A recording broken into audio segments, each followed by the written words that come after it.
أعوذ بالله من الشيطان الرجيم. بسم الله الرحمن الرحيم. الحمد لله رب العالمين حمدا يوافي سلطانك.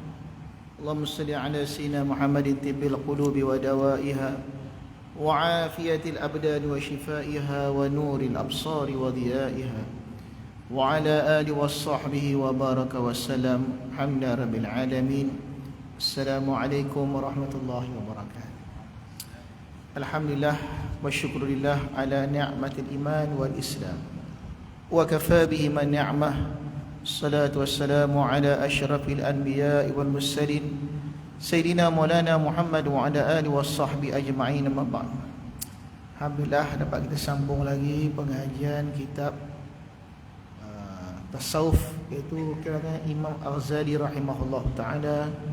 Kita sampai muka surat 85. Al-aridur rabi' asyadaidu wal masaibu. Bermula yang melintangkan, yakni yang menghalang seseorang menuju kepada Allah, melintangkan. Yang keempat iaitu syadaid. Apa itu syadaid? Segala kepayahan, segala kesusahan-kesusahan. Wal masaib, segala musibah-musibah. Jadi syadaid dan masaib ni kita panggil atah mutaradif, dua perkara yang sama, lebih kurang. Payah, musibah, musibah, payah. Yakni apa itu? Yakni segala pencobaan daripada bala. Dan sungguhnya adalah, kata Imam Ghazali, yang memadakan dia. Yang memadakan dia, dia siapa? Dia segala kepayahan, segala musibah yang kena dalam hidup kita ni. Macam mana cara dia? Dengan sabar. Jawapan dia sabar. Sabara. As-sabru sibrun. Kata ulama, as-sabru sibrun. Sabar itu pahit. Sabar itu pahit. Apa tu sabar? Banyak orang kata sabar, sabar, sabar. Sabar tu apa dia? Sabar tu takrif dia, habsun nafsi ala karihatin tatahammalu waladidin tufarikuhu. Sabar tu menanggung jiwa. Jiwa kita menanggung atas sesuatu yang dibenci.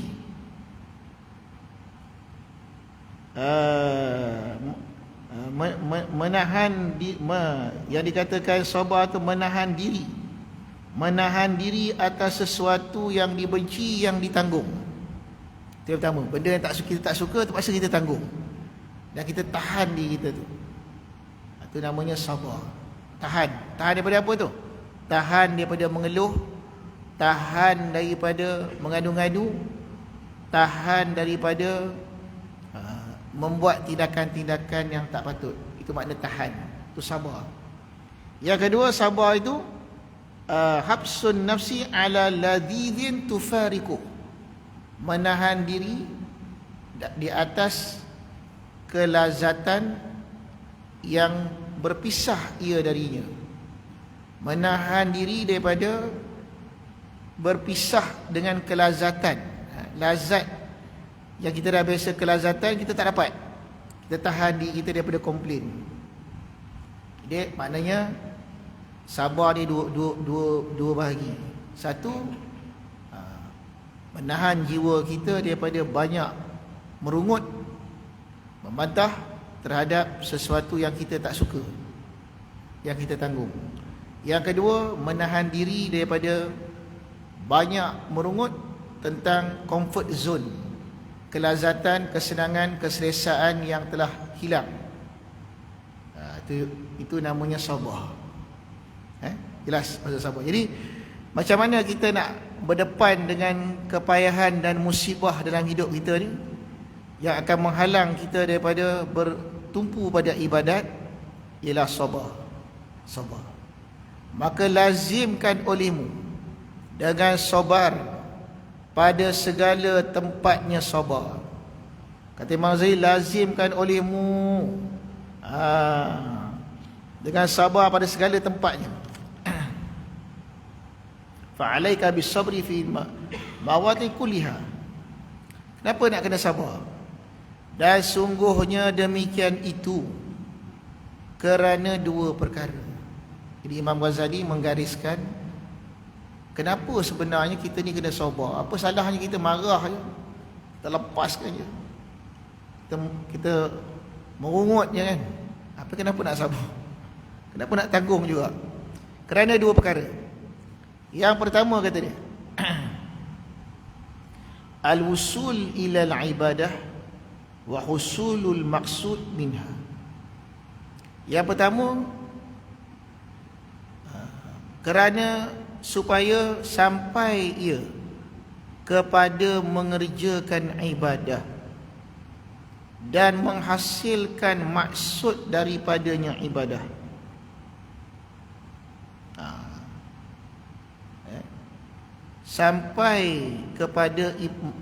Sampai dirinya kepada mengerjakan ibadah.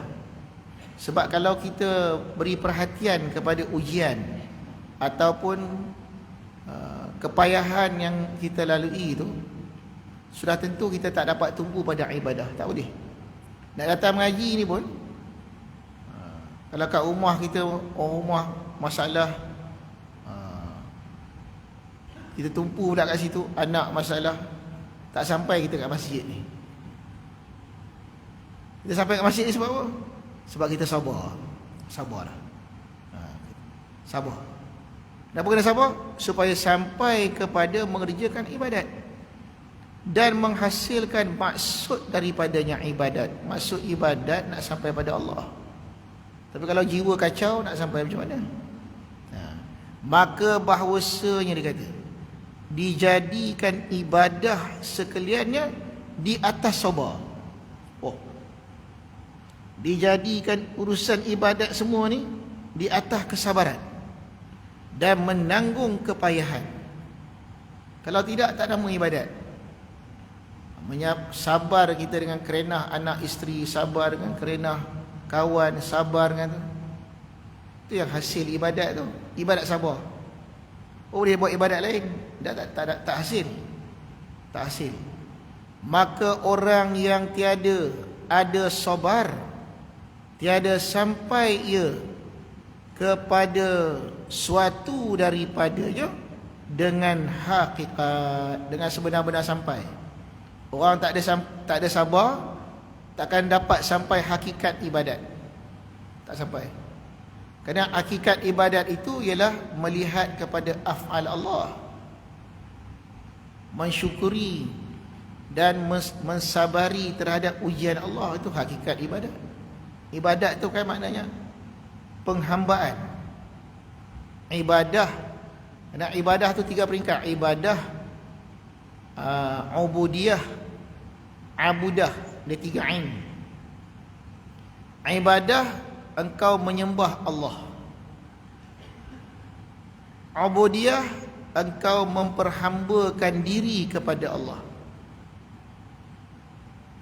Abudah, engkau menyaksikan Allah.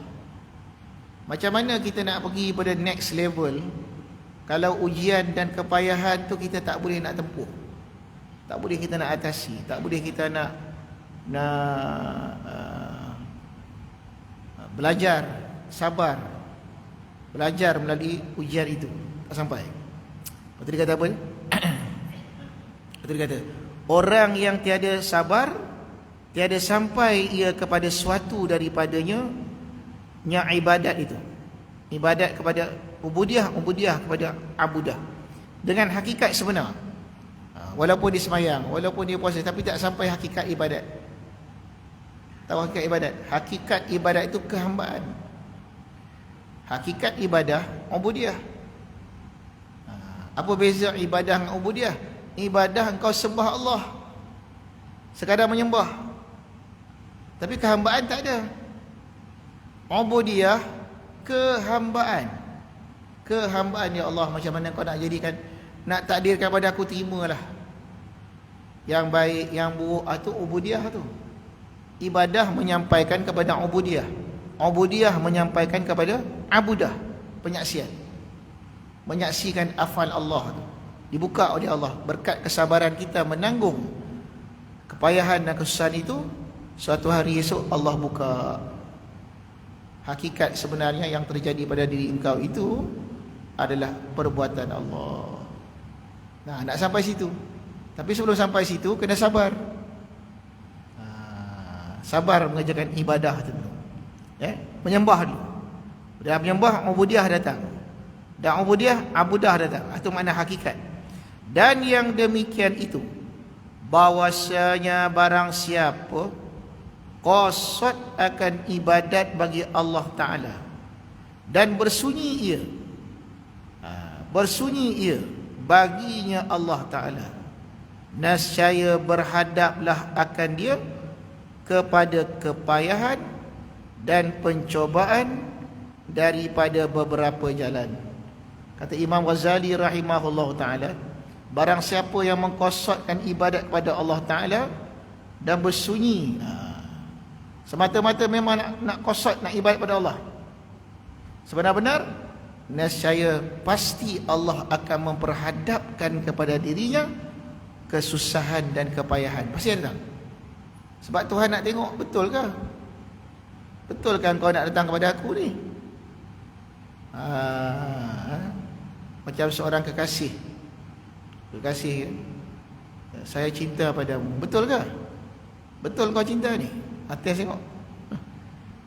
Adakah kau akan berpaling daripada kekasih? Tes. Atau ada? Seperti percobaan daripada beberapa jalan, kata dia. Teringat kisah Rabi'atul Adawiyah. Rabi'atul Adawiyah ni ahli sufi, perempuan sufiah, kuat ibadat, ramai orang nak kahwin dengan dia. Satu hari datang seorang pemuda nak kahwin dengan Rabi'atul Adawiyah. Masa itu Rabi'atul Adawiyah sedang ibadat dalam masjid. Laki itu pun datang duduk belakang dia. Lepas dia semayang, dia tengok belakang ada laki-laki. Apa tujuan kau datang sini? Wahai Rabi'atul Adawiyah, aku datang di sini kerana aku ingin menikah denganmu. Kenapa kau nak nikah dengan aku? Kerana aku sudah jatuh cinta padamu. Kenapa kau jatuh cinta pada aku? Kerana aku lihat engkau ni seorang perempuan yang solehah. Aku lihat matamu yang cantik, ibadahmu yang bagus, wara'. Sebab itulah aku nak menikah denganmu, kerana aku cinta padamu. Kata Rabi'atul Adawiyah, kalau itu yang kau cari, adikku lebih lagi. Adikku lebih cantik, lebih sopan, lebih wara'. Itu dia, ada kat belakang kau tu. Cuba tengok kat belakang kau tu ada. Dia pun pusing belakang. Dia pusing belakang, tengok tak ada orang. Dia kata, dia tengok depan balik. Rabi'atul Adawiyah kata, pulanglah. Pulanglah engkau. Kerana yang mencintai itu tidak mungkin berpaling daripada yang dicintai. Yang mencintai takkan berpaling daripada yang dicintai. Macam mana kita boleh mengaku kita ni nak menuju pada Allah, nak mencari cinta Allah, di saat kita diuji kita berpaling daripada Allah? Di saat kita diambil kesenangan hidup kita, kita dah tak nampak Allah. Sebab tu dia kata sini, kalau kau benar tahu bahwasanya yang menguji engkau itu Allah, qasadmu nak beribadat kepada Allah, pasti dan bersunyi dengan Allah, berhadaplah akan engkau oleh kepayahan dan percobaan, syada'id wal musibah, daripada beberapa jalan. Beberapa jalan, macam-macam cara.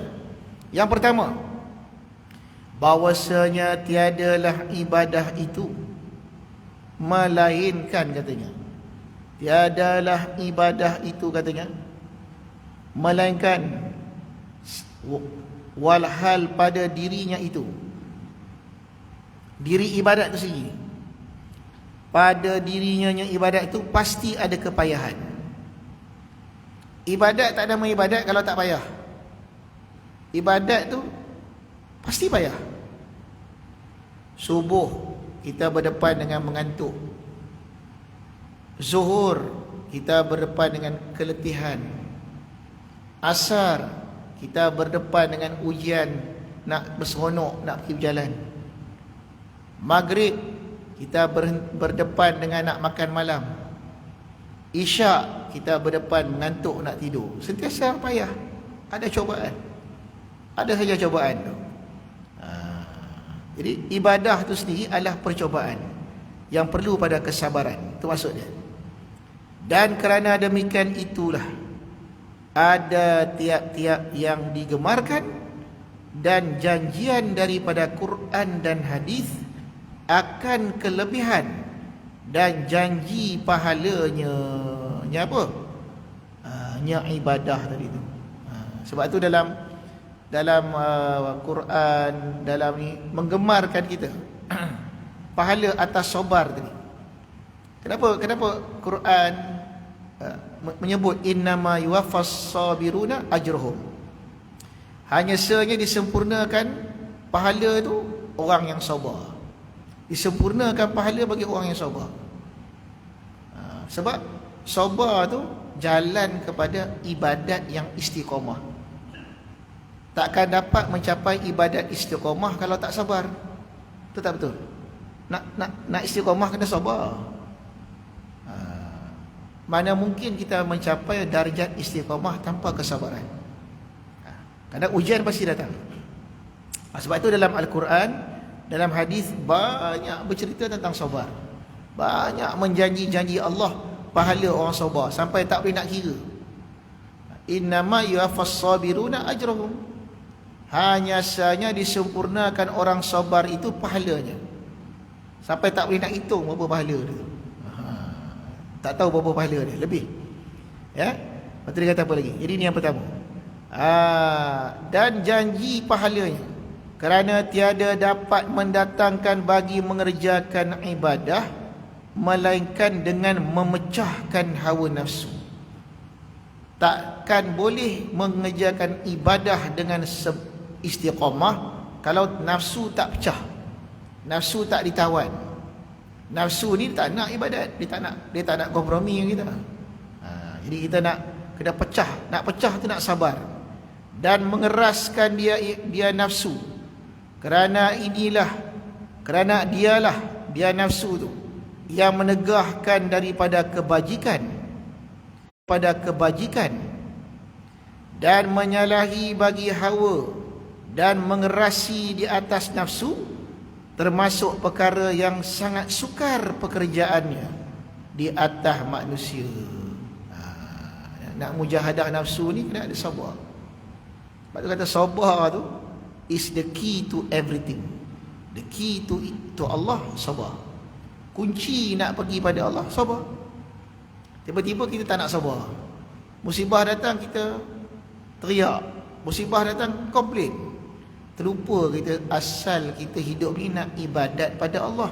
Dah 24 sibuk kita berjam-jam, berhari-hari menghadap masalah tu. Terlupa tujuan asal nak ibadat pada Allah. Nampak tak? Saya teringat masa saya pergi di Syria tu.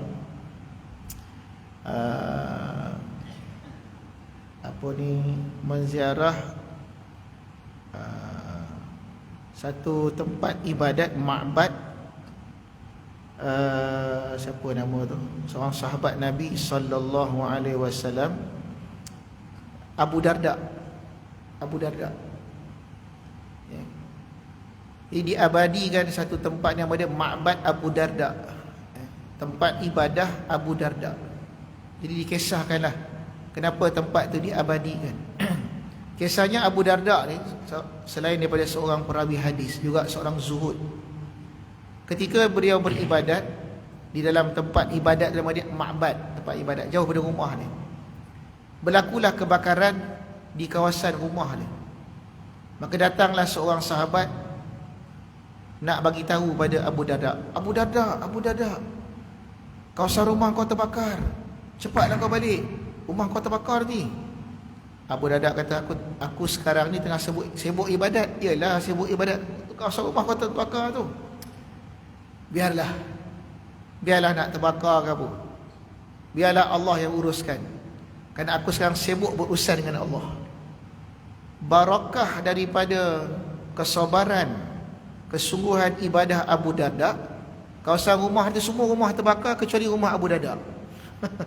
Kecuali rumah dia. Maka diabadikanlah tempat ibadat dia tu, nama Ma'bad Abu Darda. Wah, kata hebat Abu Darda. Janji Allah. Janji Allah. Atau kata sini, menempuh kepayahan. Daripada sangat sukar pada manusia. Dan yang kedua, apakah sebab kita kena sabar?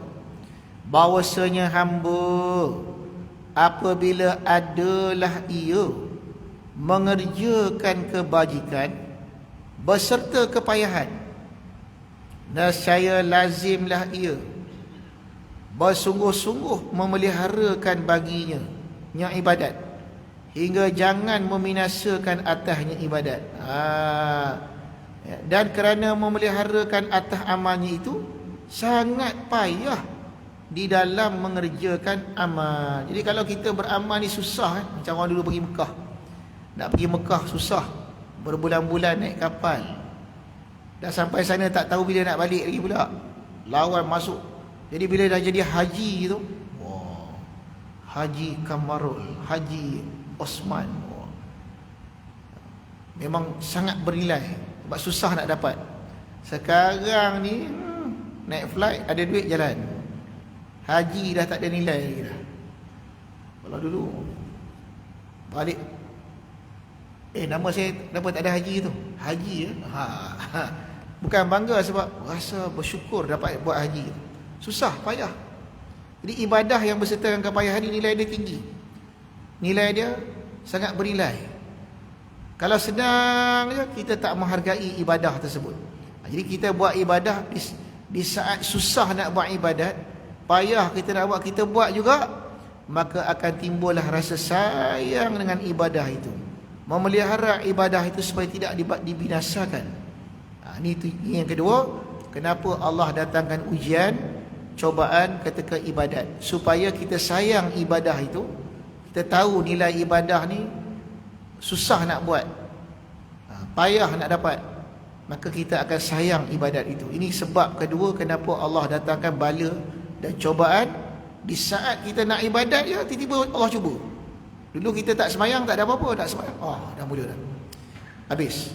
Dan ketiga, bahawasanya kampung ini, katanya, sebab ketiga kata dia, kenapa kena ibadat? Sadisuha, dia kata apa? Bahawasanya kampung ini, kampung ni dunia ni lah, kampung akhirat, kampung dunia, kampung fitnah, kampung cobaan, kata dia, mihnatin, fitnah dan cobaan. Maka barang siapa ada padanya, maka tak dapat tidak baginya orang yang duduk kat dunia ni, daripada dicobakan dengan kepayahan dan bala, dan demikian itu terbahagi kepada beberapa bilangannya. Cobaan itu. Ada setengah sahabat saya tanya kita, Ustaz, kita kawan saya ni, dia baca ayat Quran, inna ma'al usri yusra, fa inna ma'al usri yusra, sungguh beserta susah itu ada kesenangan. Sungguh beserta susah ada senang. Jadi dia faham macam ni, susah nanti Allah bagi senang. Susah nanti Allah bagi senang. Saya tanya, apa masalah dia? Masalah dia, Ustaz, susah senang tak ada, tak sampai-sampai senang. Saya kata tu maknanya awak salah tafsir. Cuba baca Al-Quran tu betul. Inna ma'al usri yusra, sungguh beserta susah tu ada senang. sungguh berserta susah. Dalam susah tu ada senang. Dalam kita menempuh kesusahan tu ada kesenangan. Ada perkara-perkara kesyukuran, kemanisan dalam kita menempuh susah tu. Jangan kita tunggu susah tu habis bila sedang nak datang. Itu satu tafsir lah. Itu selalu orang tafsir gitulah. Satu tafsir lagi, inna ma'al usri, dalam susah tu, serta dengan susah tu ada senang. Dalam kita duk tempuh kesusahan ni, ada kelapangan yang Allah bagi, ada kegembiraan yang Allah bagi sewaktu kita menempuh susah tu sendiri. Cuba tengok orang-orang dekat Gaza, di Palestin sekarang ni. Di saat mereka ditimpa kesusahan, kepayahan itu, mereka senyum. Mereka tangkap senyum. Dah mati pun senyum. Kena bom, senyum. Allah bagi kegembiraan di saat itu. Kerana orang mati syahid ni, masa dia nak nyawa, dia nak diambil itu, dia dah nampak kat mana dia nak pergi. Dia dah tengok dah ke mana Allah nak bawa dia. Dia dah redha di saat Allah nak tarik nyawa dia itu. Split second. Kalaulah kita nampak apa yang mereka nampak di Gaza ketika mereka nak disyahid oleh Allah, kita pun berebut nak pergi. Ini sebab tak nampak tak nak pergi ni. Azan.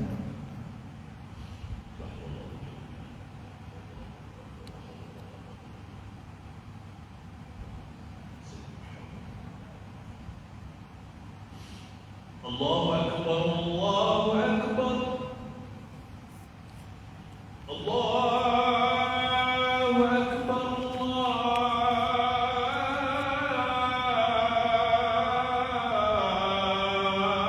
Allahu Akbar.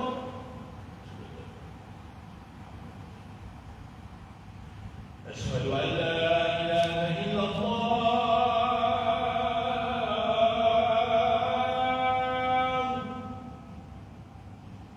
أشهد أن لا إله إلا الله.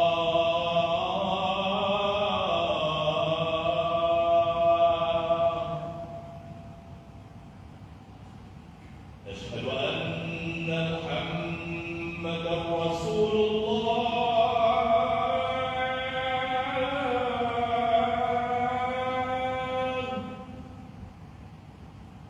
أشهد أن محمدا رسول الله.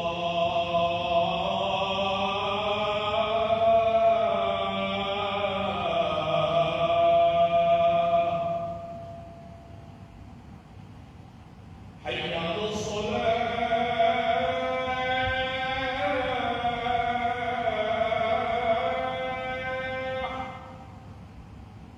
حي على الصلاة.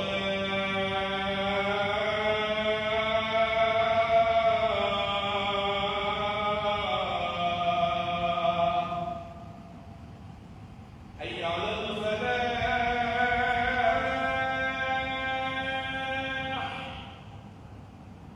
حي على الفلاح.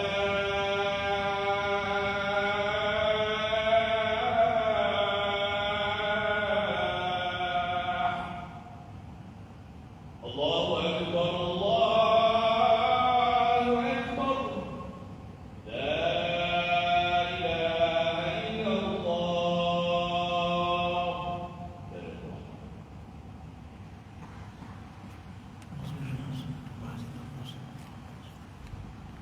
Sambung sikit. Baik, dia kata apa lagi dalam kitab ni? Baik, mana dia wajah-wajah jalan cobaan itu? Yang pertamanya kata dia, mana dia? Bilangan-bilangan itu. Setengahnya maksiat itu betul kan? Itu bukan maksiat itu, musibah. Betul kan maksiat itu?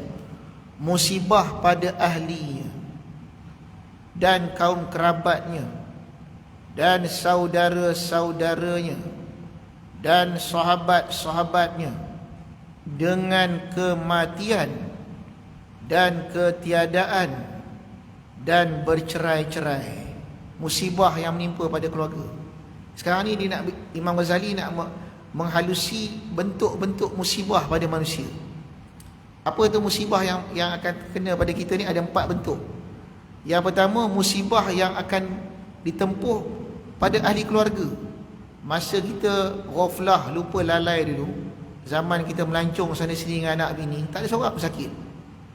Begitu kita taubat, begitu kita mula nak ke masjid, tiba-tiba isteri kita kena kanser, anak kita kecederaan, kemalangan, macam-macam. Pelik lah.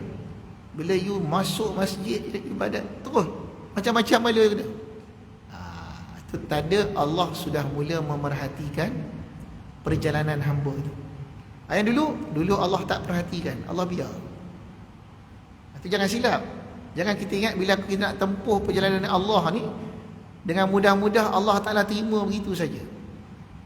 Allah terima, tapi terima dengan macam-macam. Macam mana di Palestin. Dia terimalah Israel masuk dengan macam-macam roket lah dia tembak. Dia nak terima, Allah nak terima kita ni macam-macam roket dia tembak kita. Musibah pada ahli, dengan kematian, dengan ketiadaan itu ini tiba-tiba hilang, dengan bercerai pula dah tiba-tiba tak tentu pasal. Dan setengahnya berlaku pula pada dirinya sendiri. Begitu dia nak ibadat, dites Allah pada dirinya dengan berbagai-bagai penyakit dan sakit pula dah. La ilaha illallah. Dulu masa kita zaman tak nampak masjid, senang hidup kita, tak pernah sakit. Begitu kita start ibadat, dah doktor kata awak ni kena COVID ni. Awak ni kencing manis dah mula bahaya ni. Sikit lagi kaki nak kena potong. Kita pun pelik. Aku nak pada Allah, kenapa Allah buat aku macam ni pula? Tak faham bahasa ketuhanan. Yang setengahnya ujian terhadap kemaluan, marwah, aradun pada dirinya, dengan dikatakan manusia akan dia, orang kutuk dia, orang mula memfitnah dia dan loba padanya, dan dikeji-kejikan dirinya, dan diumpat-umpat dan didustakan atasnya. Dulu masa kita zaman enjoy, tak ada seorang pun marah kita, semua orang baik kita. Bila kita dah mula jinak masjid dan tempat-tempat pengajian, kawan-kawan kita tiba-tiba musuh kita, tak suka dengan kita, fitnah kita, buat macam-macam kat kita. Kita pun heran, kenapa ni? Ni sebenarnya Allah nak bagi sabar ni, nak tengok sebenarnya kita sabar ni, nak tempuh ni, nak tengok ketulusan cinta kita pada Allah, niat kita itu. Ini yang ketiga, itu kemaluan. Dan setengahnya pula pada harta, ujian musibah pada harta, dengan hilang harta, lenyap. Dan bagi tiap-tiap ujian pada harta, kereta kena tarik, kerja kita hilang, orang pun dah tak nak ambil kita kerja. Pada permulaan, seseorang yang nak menuju pada Allah, dia akan menempuh salah satu pada 4 kesukaran ni. Dan perkara ni telah direkod dan dicatat dalam kitab. Jadi bukan benda pelik sebenarnya, cuma kita tak ada ilmu. Untunglah mengaji malam ni.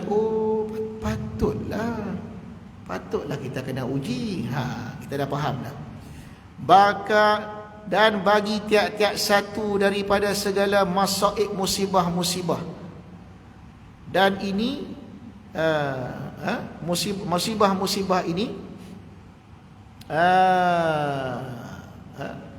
laz'atun wa hurqatun min naw'in min ghairi naw'il akhar. Kata dia, dan bagi tiap-tiap satu daripada segala musibah ini gigit dan kebakaran. Gigit tu sengat, gigit tu tubuh tu, laz'ah tu sengatan, sengat dan terbakar yang amat pedihnya daripada tiap-tiap satu bagai, berlain-lain daripada jenis, yakni berbagai-bagai jenis pedihnya. Pedih itu Allah nak kita rasa kepedihan tu kena ada. Macam kena sengat, dalam kitab ni, kalau kitab Arab dia kata laz'ah, macam kena sengat dengan tebuan tu, sengat dengan kali jengking. Begitulah umpamanya orang kena musibah ni, Allah nak suruh kita rasa sakit. Adakah kita sanggup menanggung kesakitan itu demi Allah? Apa kata Allah dalam hadis kursi? man lam yasbir bil bala'i wa lam yarda bi qada'i fatruk rabban siwaya. Siapa tidak sabar dengan ujianku, siapa yang tak sanggup redha dengan qada'ku, carilah Tuhan selain aku. Oh, cari Tuhan lain. Semua tak boleh, usik sikit tak boleh, uji sikit tak boleh, pergi cari Tuhan lain. Tuhan mana lagi kita nak cari? Allah satu je. Gitulah kata Allah SWT. Betul kata apa lagi? Ya, maka berkendak sekalian itu, pedih rasa ni, berkendak sekalian itu kepada sabar atas sekalian bentuk ujian tadi. Dan jikalau tiada sabar, maka menegahkan dia, yakni menegahkan dirinya, ujian-ujian ni, mengerjakan ibadat. Kenapa? Oleh terkejut dan keluh kesah. Banyak nak keluh sana, ngeluh sini, yang sangat-sangat. Kedua-duanya, perasaan terkejut dan keluh kesah, akan menegah daripada selesai hati bagi ibadat. Tapi kalau kita faham, lagi sedap kita ibadat, lagi diuji, lagi seronok kita ibadat. Sebab kita dah tahu dah, rupanya yang di sebalik ujian tu Allah. Bukan ujian tu, bukan orang itu, bukan orang ini, bukan hilang itu, bukan fitnah itu, Allah sebalik itu. Cuma kadang-kadang kita ni bila datang tu kita dah lupa dah. Termasuk yang bercakap, berceramah bukan main lagi. Wah, kena sabar ni. Pak, balik kena uji. Terus tak ingat. Cakap je. Ingatkan sabar, rupanya sama je. Yang keempat, bahwasanya yang menuntut akhirat terlebih sangat dibala. Siapa yang menuntut akhirat memang kena bala. Bala apa? Bala ada 3. Bala takrib, bala ta'dib, bala ta'zib. Bala takrib ni bala daripada Allah untuk menaikkan darjat. Macam bala-bala yang dikenakan pada Nabi-Nabi dan Rasul. Bala ta'dib, bala nak mengajar adab, menghapuskan dosa. Ini kena pada orang fasik. Bala ta'zib, bala yang ditumpahkan Allah bagi orang kafir, orang yang Allah murka, Allah nak hancurkan dia, macam kaum Nabi Lut dan kaum Nabi Nuh. Jadi kita tengok bala apa kena kat kita ni. Jadi kata dia, orang nak cari akhirat mesti kena bala. Dan terlebih sangat percobaan itu selama-lamanya. Dan orang yang ada ia kepada Allah Ta'ala terlebih hampir, maka adalah musibah dalam dunia ini terlebih banyak. Siapa dekat lagi banyak, siapa dekat lagi banyak. Atasnya sangat-sangat, tiadakah engkau dengar sabda Nabi sallallahu alaihi wasallam, asyaddun nas bala'an al-anbiya thumma al-ulama thumma al-amsal fal-amsal. Terlebih sangat manusia yang kena balak cubaan tu Nabi-Nabi, kemudian ulama-ulama, setengah riwayat kata soleh, orang-orang soleh, kemudian yang seumpama, maka yang sebut. Siapa ikut langkah dia tu ke bawah ujian tu, maka tiba-tiba orang yang mengkosot kebajikan dan mensunyikan bagi jalan akhirat berhadap akan dia ini percobaan. Maka jika tiada sabar atasnya, nescaya putuslah ia daripada jalan, yakni tidak boleh ibadatnya. Maka jangan membimbang kamu terhadap percobaan itu daripada ibadah kamu. Jangan pandang ni, jangan tumpu di situ. Dan sungguhnya telah mengajarkan kita oleh Allah Ta'ala dengan dipeliharakan bagi percobaan dan musibah, dan dibalakan kita dengan dia, dan membenarkan demikian, dan diteguhkan dia. Firman Allah Ta'ala, wala tabluwanna fi amwalikum wa anfusikum wala tasma'anna minal ladhina utul kitaba min qablikum wa minal ladhina asyraku adan kathira. Sungguhnya kami dicobakan di dalam harta kamu dan dalam diri kamu, dan senya dengar kamu daripada mereka yang kami datangkan kitab daripada orang-orang dulu-dulu daripada kamu. Banyak cerita-cerita dalam kitab Quran, orang dulu dah dicoba. Dan daripada mereka yang musyrikun akan kesakitan yang amat banyak. Kemudian firman Allah Subhanahu wa taala, ayat seterusnya Allah kata apa? Wa in tasbiru wa tattaqu fa inna dzalika min azmil umur. Dan jika sabar dan kamu takut, maka bahasa demikian itu daripada pekerjaan yang dicita-citakan. Maka bahwasanya seumpama berfirman Allah, tetapkan kamu akan diri kamu atas bahwasanya tak dapat tidak bagi kamu daripada berbagai-bagai balak. Maka jika sabar kamu, maka kamu itu laki-laki, ar-rijal, dan adalah cita-cita kamu, cita-cita seorang ar-rijal, laki-laki, rijal. Maka tiba-tiba orang yang mencita-cita atas ibadah bagi Allah, wajib pertama bahawa cita-citakan atas sabar yang panjang dan tetapkan dirinya atas meninggalkan dia akan musyaqqah yang besar yang berturut-turut lagi berkekalan hingga mati. Wallahu a'lam. InsyaAllah nanti tadi kita sambung lagi. Jadi ini intro pembukaan kepada awarid yang keempat. Awarid asyada'id wal masaib, segala kepayahan dan kesusahan. Dan kenapa Allah memberikan, apa hikmah Allah turunkan susah dan payah tu? Untuk sebab-sebab yang tersebut tadi tu. Sampai kita nampak betul-betul apa sebenar tujuan ibadat tadi, maka sangguplah kita menanggung segala susah dan payah itu, insya-Allah taala. A'udzubillahi minasyaitonir rajim. Bismillahirrahmanirrahim. Hamda rabbil alamin, hamda yuwafi sultani. Allahumma nabbi qulubana wasta'mil asrarana washghal bi ni'atibari afkarana. Sallallahu ala sayyidina Muhammad wa ala alihi washabbihi wa baraka wa salam. Alhamdulillahi rabbil alamin.